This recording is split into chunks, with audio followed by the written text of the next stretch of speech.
একবার এই হাতটির দিকে ভালো করে তাকান। এটি কি শুধু একটি ভাস্কর্য, নাকি মানবতার সবচেয়ে সুন্দর প্রতীক? 2016 সালে কাজাখস্তানে একটি কুকুর গভীর ঘাসে ঢাকা একটি গর্তে পড়ে যায়।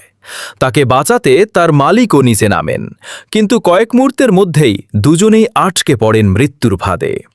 চারপাশের মানুষ চুপ করে দাঁড়িয়ে থাকেনি। তারা একে অপরের হাত শক্ত করে ধরে তৈরি করেছিল একটি মানব শৃঙ্খল। একটি হাত ধরেছিল আরেকটি হাত, আর সেই হাতগুলোই ফিরিয়ে এনেছিল দুটি প্রাণ। মানুষের এই অসাধারণ ঐক্য, সাহস এবং মানবতাকে সম্মান জানাতে নির্মাণ করা হয়েছে এই ভাস্কর্য। মনে রাখবেন, পৃথিবী এখনও সুন্দর, কারণ এখনও কিছু মানুষ আছে যারা অন্যের জন্য নিজের হাত বাড়িয়ে দেয়।